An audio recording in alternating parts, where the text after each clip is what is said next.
Alrighty, hello. Welcome to another Icarus video. Today we'll be talking about tips and tricks that a lot of players are not seeing or even doing, and it's causing them to either lose their character or to have to call on people to get rescued and then they get carried in. Like, it's not a bad thing, but it still is a detriment because they could be doing something else with their time, but they're willing to go and help people.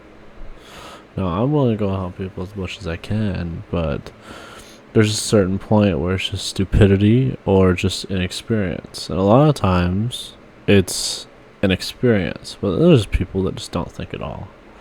So yeah. So if you go into any Icarus mission, you'll basically go into your character select, and then you'll go into your missions. Open world, I would never recommend to do. And outposts, I would never recommend to do. Open world, just kind of if you want to play for fun, or just kind of do stuff, but it's still getting missions being added in slowly but surely.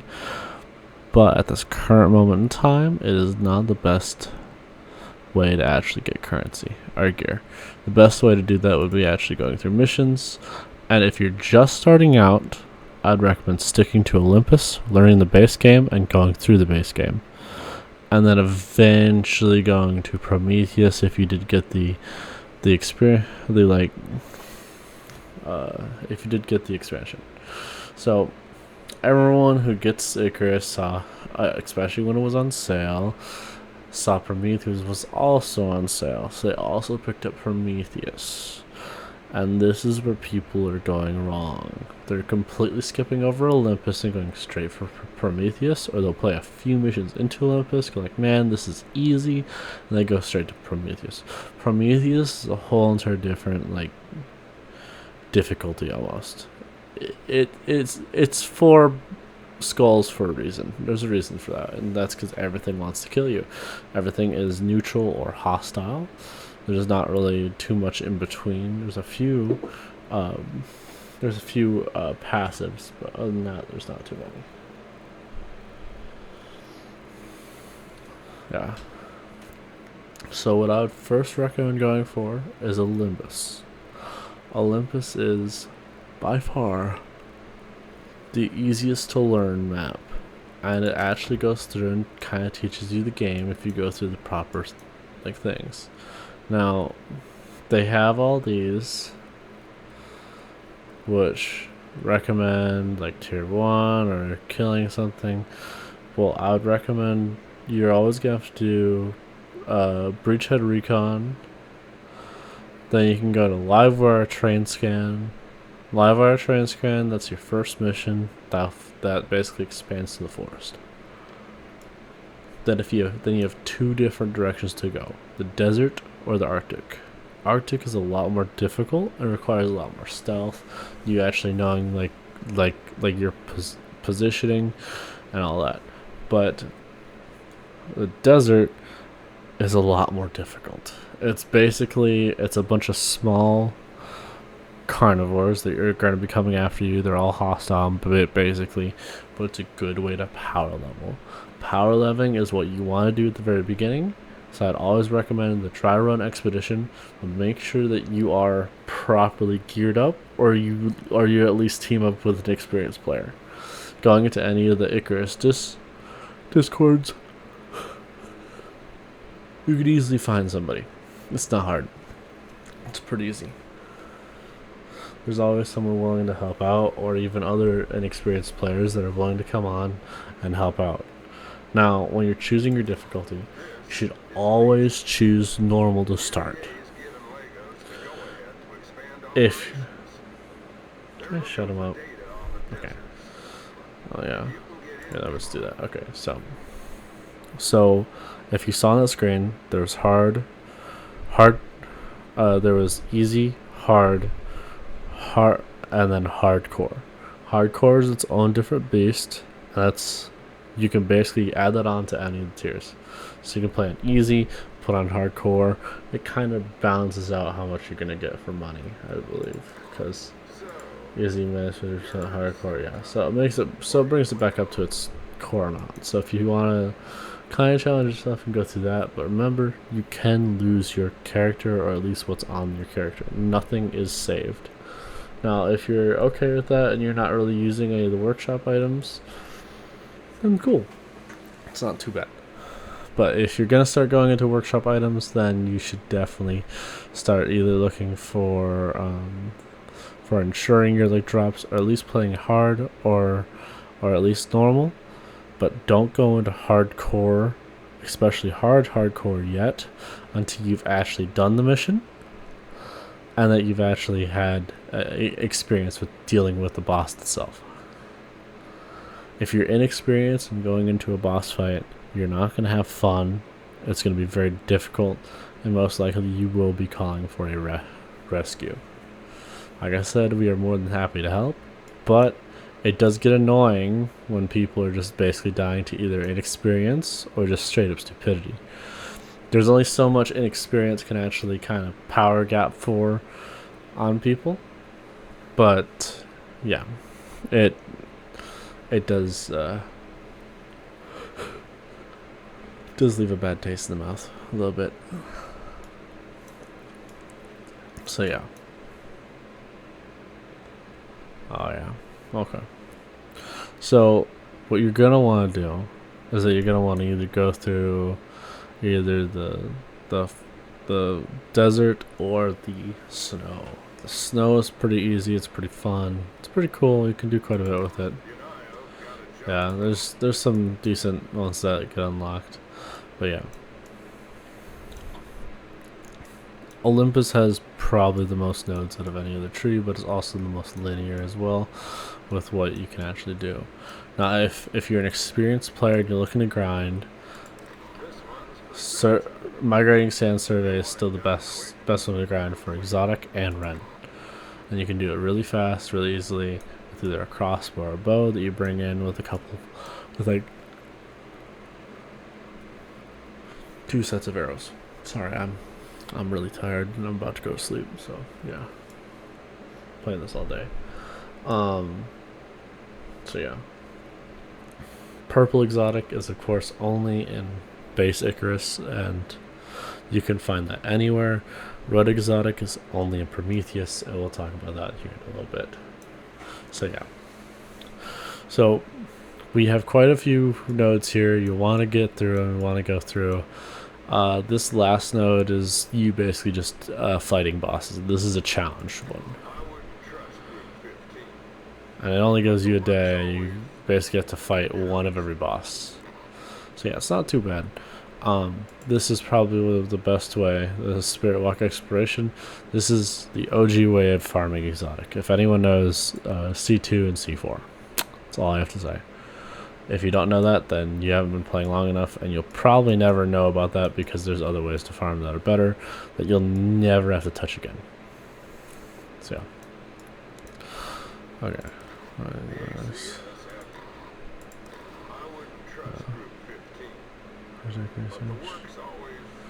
Oh yeah, this one, this one's kind of meh. I don't really like that one. But yeah, there's quite a bit of missions here. There's a lot of variety. This will make you learn the base game, how things are processed, how to actually do stuff. I would recommend going down, especially the exotic nodes. That way you can actually get some experience and you can unlock stuff. The unlockables are mainly for in-game unlockable items. So yeah.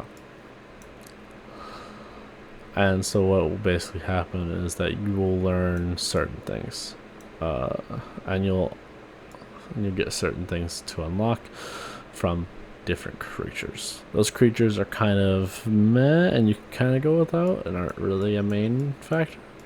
But there's always something that you can eventually do. So yeah, so that's pretty cool. Strix. I would recommend probably staying away from this map. It's a little bit jumbled. It's not as straightforward. It's more of you just branching out and eventually unlocking all the map. And once you have actually gotten to areas in the map, it will forcefully change the map into a new layout, such as having brand new caves unlocked, having brand new passages unlocked. We found this out. It was pretty cool. It was pretty nice. The further you go on, the further it goes.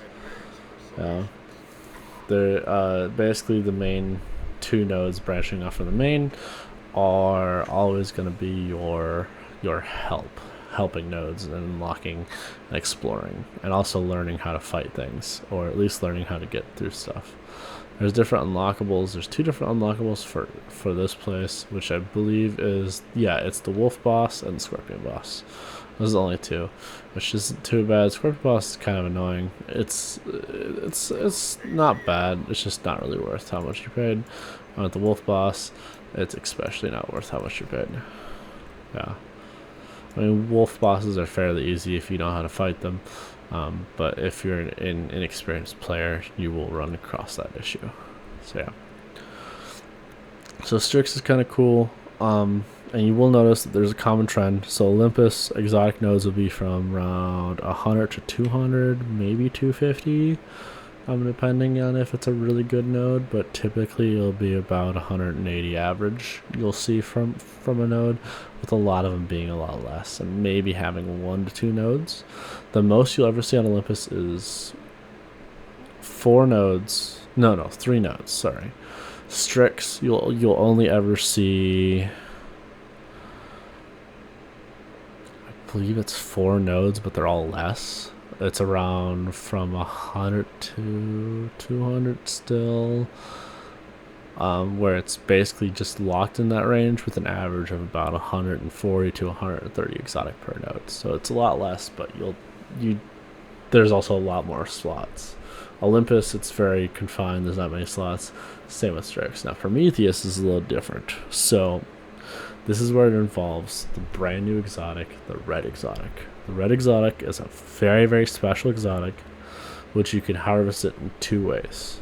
There's either the large node that requires the tier 4 extractor, and then you need to process that, or you can plant plants. Now, you're probably wondering, plants? But plants are nerfed into the ground. Why would you do this? Well, I don't know why, but people apparently think that that's a doable route. Same with Icarus. And they didn't actually change how the plants worked for those ones. So they basically have the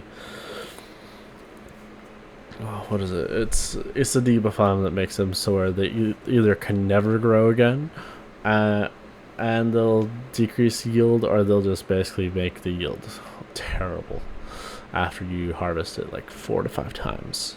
You get like 4 to 5 harvests out of it, then the plant's basically useless. You're just using it as a decorational piece at that point. So yeah.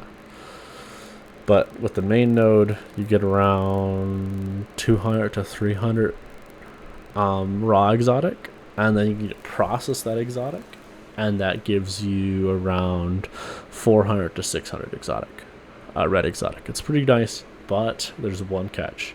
Right now, in this current build, which is live since last week, which today is 9/12/23, we are not guaranteed a red exotic spawn, and this sucks terribly, because right now the best way to farm is to do Tempest Retrieval. Tempest Retrieval is the easiest way to farm. You put on hardcore. Anyone can do it if you just have some basic gear and a bow with about 2 bundles of arrows. And you basically just go in, kill the boss, grab the shit, and keep on moving.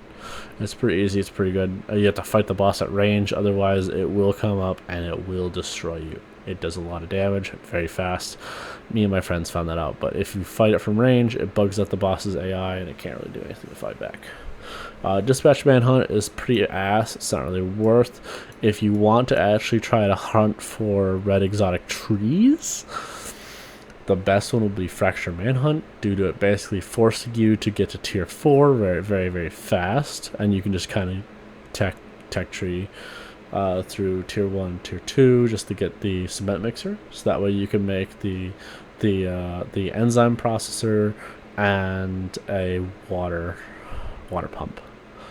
It gives you four solar panels, which you can destroy, 2 of them, and 20 electronics to get your first electric power source. That way you can get the electric furnaces running, and then you can so basically what you're doing is you're making a wiring tool. It's pretty easy, it's pretty straightforward, it's pretty cool. You can get up and going in tier 4 with all the stuff you need to harvest the red exotics in about like 20 minutes.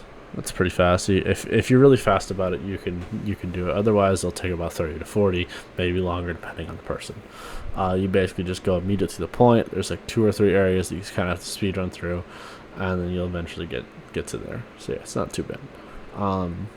So yeah, you'll want to run it in possibly normal and not putting on any modifiers, or possibly putting on easy, just trying to get those red exotic trees, because it will pay for itself. The main boss that you do have to fight, though, is very tanky.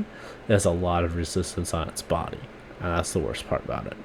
So you need to be bringing in... What I've found out, it takes about 300 workshop arrows to actually kill it. You could probably, if you do it correctly, you could probably do it in about 200 to 250 workshop arrows. My first run was very, very rough, and I just completed it in a hardcore. I would not recommend. It was not fun. I had to bug out the boss in order to actually fight him, which is an easy way to bug out the boss. You just kind of go up on the ridge line above where the boss spawns, and then it just kind of gets stuck on the wall, and you just have to keep on shooting its legs as it comes up. You can eventually get to slowly crawl into an area where you can see its body a little more, but it still glitches pretty hard because it's trying to get over to you at like Mach 10 speed. And then you will eventually kill it as it like kind of runs away, but you can still keep shooting it from distance. I'd recommend crossbows, maybe rifles, if you want to get up to that texture. You can. It's probably the best area to do so, but remember, in the lava area you don't have oxite, and you don't have very much access to water.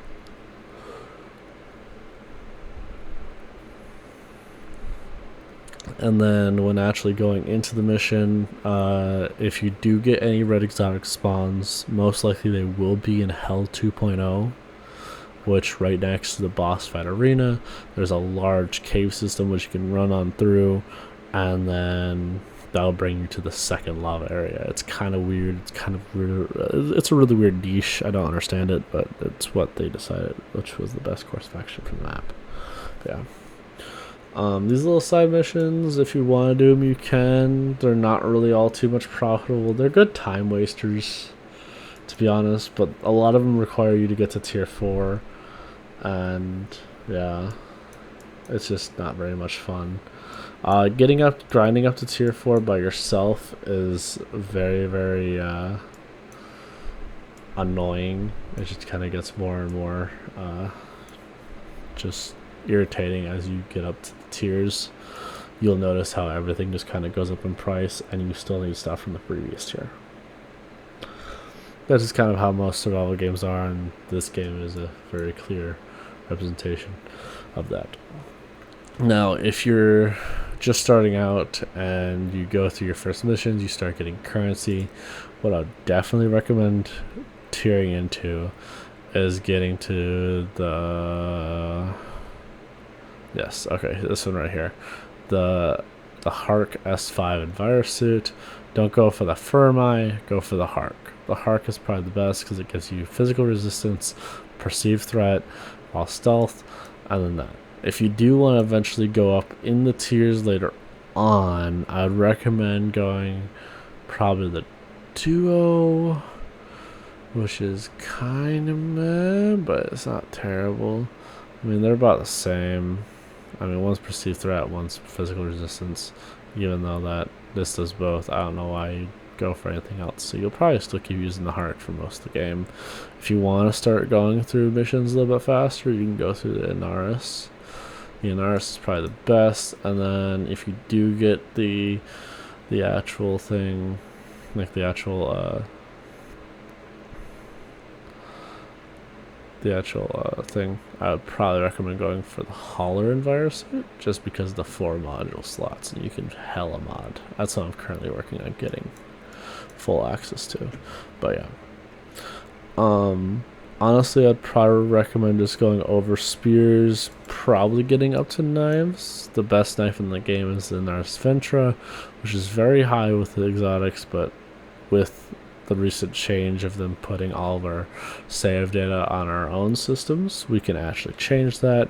And if you do just want to kind of like cheese the game a little bit and have some fun, you can do that, but you can grind up to that eventually.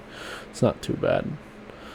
For spears, the highest spear you're probably ever going to go to is this one, the Juji spear, which is just the movement speed spear.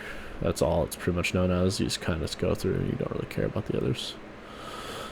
Sickles, you'll never really touch. Hammers are nice tools, like they're quality of life tools, but not necessary. Armors are hella necessary. Your main backpack you'll probably always ever be using is a survival backpack, just because of the extra movement speed and the extra inventory slots and the fall resistance. It's not bad.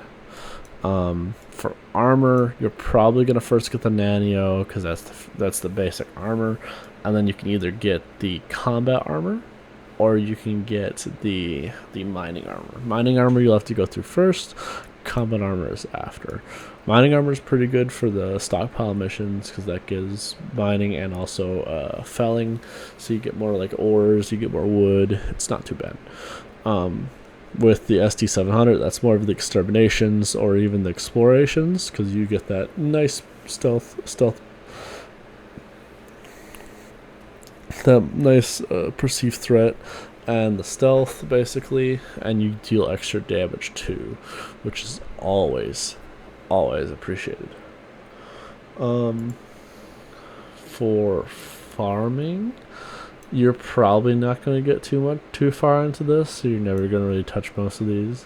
The most you're ever going to probably get is maybe the aeroponic crop plots, but those are like super late game anyways, and it kind of is sad because all those perks don't really actually affect anything. It works the same as the normal crop plot, which is sad. There's no real buffs. Consumables, you'll probably want to go through at least the anti-poison vaccine and the bacterial vaccine. You will probably never touch the blood thing and the anti-parasitic. Parasitic is not really all that bad. There's almost no parasites in the game. There's just the like food parasites, which is from eating raw food or from eating or from drinking from like rivers, which doesn't really make any sense because it's running water, but whatever. Basically, it just makes it where you just kind of use water and food a little bit more. That's it. Doesn't do anything else. Blood things, if you get cushions, you'll probably never get these if you're actually smart, but if you ever do get one, you can always go through this, or you just get one through the main game. Anti-poison and bacterial. Poison is for dealing with the worm boss, the scorpion boss, basically anything that will slowly drain your health away. And then the bacterials for mining. It's pretty nice. If you just go for the second one, you'll never go for the third. Third is always never worth it, because why not? Why would you do that when you just get 2 of these for like a portion of the price? I don't understand why that's still so high. You will want the IC001 radar. This is probably the one thing that you want, one of at least. And then you want at least 2 extractors, and you can just buy these prototype power sources as necessary from the orbital exchange interface, which you could call in stuff onto the ground from your workshop inventory, as well as also purchase things from the workshop, but you can never actually sell exotics from the actual game. You'll need to back out to the character select, sell exotics if you need currency, and then go back down. So yeah, not too bad. And when I mean go back down. You just reload the mission, and you'll have the currency load onto your character, and you can just purchase it from the little UI, or you can purchase it through the workshop itself. Yeah. You'll want, like I said, 2 extractors. Best extractors in the game, don't need too much power. These prototype power sources can mine about 300 exotic per. So if you just slap down 2 drills, you'll only need like probably 2 power cells per mission. Literally, that's all you'll probably need, and that's being generous. And that's being pretty actually generous, yeah. Because you just need to power the 2 extractors by themselves. Bows are pretty good to spec into. People like going through bows. Crossbows are kind of the niche. I'll talk more about that later in a little bit. But bows, you have a lot of ammo types now. You have a lot of different ammo types. You have a lot of experimental ammo types too. Like you've already have had the electroshock. You also had the explosive and the bleed arrow way before crossbows had anything. Crossbows were kind of neglected for a little while, but with this update, with this last expansion, they got a little bit of love, and they're actually pretty on par, or even better, I would say. So bows, you're kind of your classic bow and arrow. You'll kind of just go through these as quickly as possible to get either to the Larkwell or to even get to the HS2. The Larkwell is the best bow for base game. The HS2 is probably the best bow in the game itself, and the CZ4 bow is something that you'll probably never touch in the game, to be honest with you, because you'll never really be using either frost, poison, or electric damage. Electric damage is very, very rare, which you'll do here and there, but it's not a whole lot. There's different bundles of arrows. The further on down the line, the cheaper they are, but the less damage they do. The further on you go, the more damage they do, but the more expensive they are. And honestly, when you're really looking at it, you're looking at these Larkwell arrow bundles, and you look at these, you're like, man, these are kind of expensive. Well, crossbows have a very, very cool thing, because yeah, they're expensive to get into, but they pay for themselves very, very fast, because they do almost like a good chunk more damage, as well as they have piercing bolts, which do extra hardpoint, charge bolts, which do electroshock, which slow down enemies like hella.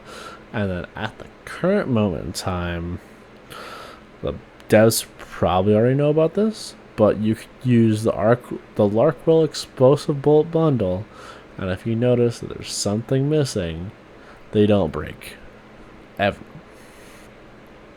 You'll almost always get these back from the kill, and so you're basically using a bow that has the same damage as the Larkwell bolt bundle, which is 123 to 130 projectile damage, as well as it has an AoE on it. So it's kind of broken. It shouldn't be doing that. It really shouldn't, but it does. So if you look at the bows, there's the rapid crossbow. This is probably the first one you're gonna get. There's the Icarus heavy crossbow. Now it's a very, very steep cost. It's 2,000 exotic just to get to the heavy, and you go like, oh, 4-second reload, man, that kind of sucks. Like, but these do the same amount of damage as a rifle, as either the bolt action or the hunting will do more damage until you get to the loon. The loon is a crazy crossbow. 0.7 seconds to reload. That is not a bug. That is what it does. 0.7 seconds to reload. So it has the same reload as the hunting rifle. It's the same damage as the hunting rifle. And of course, it can also slow targets, which is amazing. All crossbows can pretty much slow targets across the board, but it's just that extra little bit of damage that they can do, and they can possibly do. But yeah. Also, I don't really understand this. There's fire damage, poison, frost, electric. They should just kind of, like tighten that up and put all this in the same line, but it's whatever. You'll probably never get to the Anaris soul crossbow. It's not really that good. It kind of does some stuff, but it does not do enough for how much you're paying. It doesn't do enough, like at all.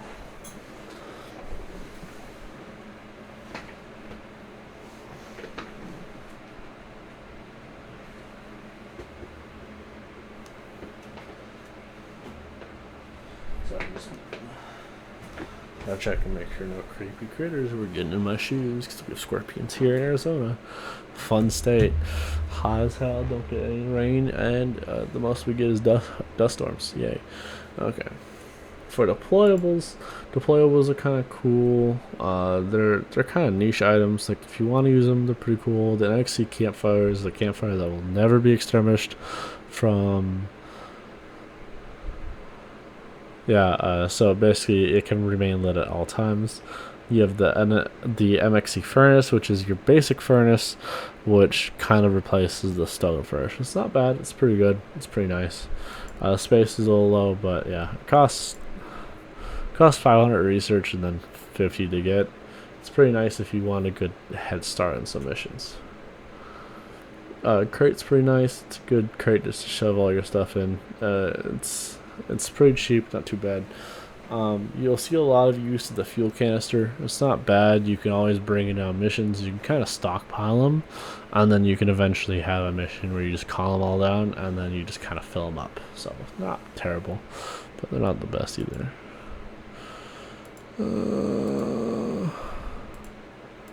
Yeah.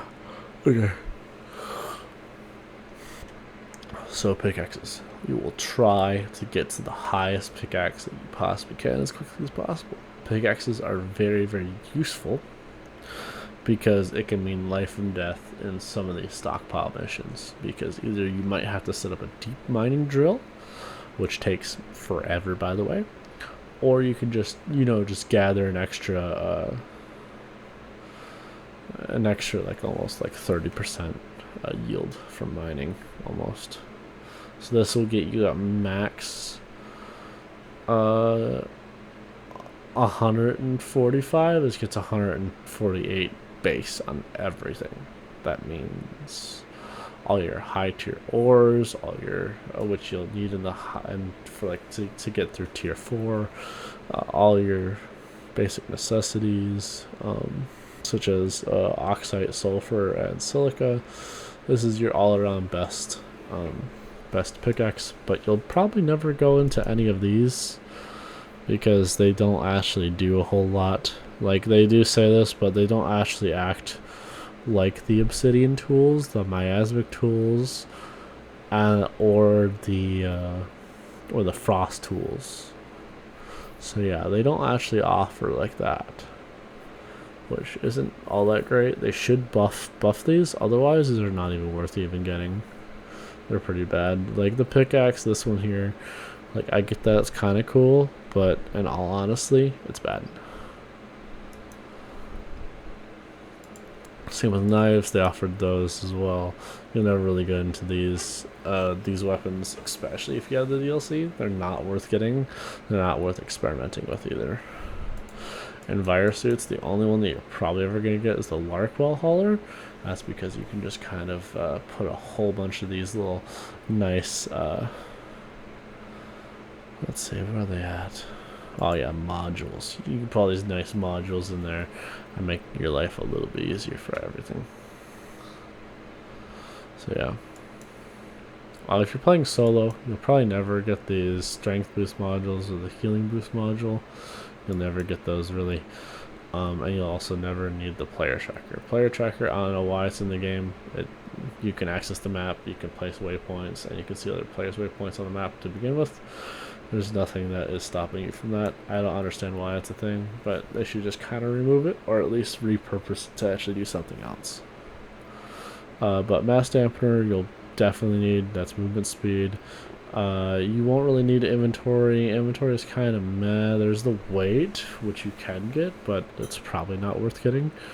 Fire resistance, poison resistance, oxygen consumption are not really useful. These are not useful unless you're playing with a team, which if you want to help, you can, but they're putting you more at a disadvantage because they're not even helping you at all. They're only helping your allies. The World Boss module, it's okay. Just lets you know where they're at on the map, so you can kind of avoid those areas, but if you can generally see the arenas that they have, or at least if you get close to them, they'll kind of pop out and they'll go like, hey, how's it going? For the animal health bar module, there's perks for this, which you can go into, but if you don't want to go into those perks, you can go into there. Animal highlighting module, these are kind of like, this definitely replaces the perk, which actually isn't too bad, because it highlights all. It's not terrible, actually. Survival module, it's not really all that great. It's just hypothermia and hyperthermia. Hypothermia resistance, it's not really that useful. Pheromone, that actually is very, very strong and can still be stacked. It's pretty crazy. Make some really, really fast mounts. Protection module is kind of meh. You'll need at least 2 of them to do anything about it, but yeah. I think these still might be nerfed in a way if you add more. Yeah, I think they still are. Yeah, they'll still be nerfed if you add more than one. So yeah. The suit conditioning is pretty nice. I got this one recently. It's been doing pretty good. Fisher's module, it's kind of meh. It's not really that great. Miner's module, that's actually pretty good with the chance to resist pneumonia. Basically, gives you a built-in health buff when it comes to pneumonia, but it still will take away your stamina, which it's very simple. Instead of going for red exotic, you can just spend 100 ren to get like a 5 or 6 hour buff. It's not bad. It's even further. It's kind of strange. It's kind of weird. I think it's 5 hours. Yeah, it's probably 5 hours. Axes, either one is fine with either the Larkwell or the Icarus. Icarus gives you a weight reduction of wood, but the Larkwell, I mean, they both give you the same.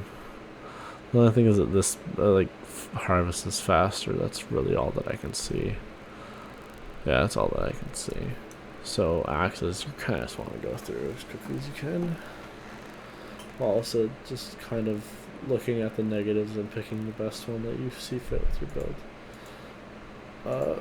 Spears, yeah. Check with them. Sickles, you don't really touch. Consumables, you just want to go for the second tier for the bacterial and the anti-poison, depending on the bosses or the type of scenarios you're going to be putting yourself in. Yeah, that's basically that there. And then we have our tech tree, which you can't actually modify in the pod. You can only modify it from down on the planet side. And on talents, you can get respec points, which cost you 150 of the Ren currency. Not very good, but if you mess up a misclick, it's not too bad. I believe you get like 30 free at the start, if you kind of misclick. It's pretty generous, but you'll kind of want to either build a speed build, but there's different builds you can do. You can personalize your character. You'll find stuff that works, find stuff that doesn't, and just kind of go down trees to actually modify and see what you can do. I might have more skill points because I did used to be part of the modding community way back when, but now it's kind of sketch loading mods into your game, and it makes it a little bit harder as well. Due to most people actually relying on a mod loader, when that's kind of a sketch thing to do. 4 is just like a folder you add on. It's pretty cool, but yeah. modding. It's something that you can do, but it's not really the best. Open world, they're just adding missions into it where you can access the missions from open world and run them in the thing. Right now, only Prometheus has that feature, but it will be expanded into Olympus and then Strix later on. Outposts are just kind of build in an area and just kind of fun. That's it. You don't have like really any weather, fewer enemies, and regenerating resources. Yeah, you get a heavy XP reduction though, but it's not terrible. You can do some pretty crazy stuff in there. People build like mansions in here, and also hit the world border for like the height. It's pretty crazy what people have built. If you want to just kind of chill and relax, outposts everything. You don't have any predators. You just kind of just chilling. You can build whatever you want, however you want, and you can also tech up, and then also you can bring in as much workshop items as you want onto your world as well. So you can bring duplicates. It's kind of cool, but it's kind of confusing when you get back into your actual lobby and you go like, oh man, where'd all my shit go? Yeah. Joining people. You can add people as friends. You'll find them through here. You can also find dedicated servers as well, which you can join people. A lot of them have passwords. Some of them are open, not too many. But yeah. Some people are paying on old versions. Damn, they didn't update.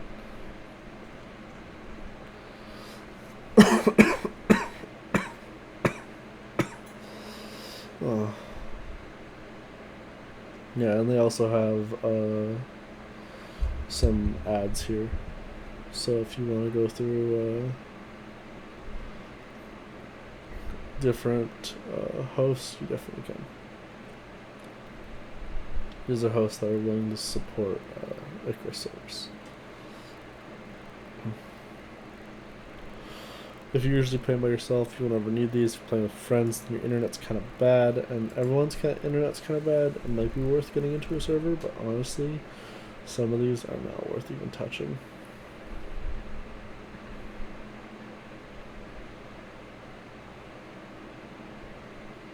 Finder investigation. Damn, we're doing world duration 3 days. Yeah, we're doing actual missions. The only thing with these is that these are kind of a little bit weird. Actually, 1 second. People are a little weird. We'll start a server and never even touched again. But yeah. Yeah, that's basically all you need to know. Once you actually get into the actual like game itself, you'll start seeing things, you start learning things. Like I said, if you're going to be playing the game at all, start from normal, work your way into hard if you're kind of steamrolling normal, and then eventually go into hard to hardcore.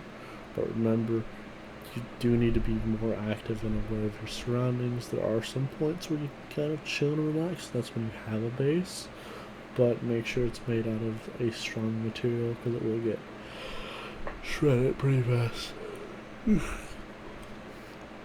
Well, I'm gonna go to bed, guys.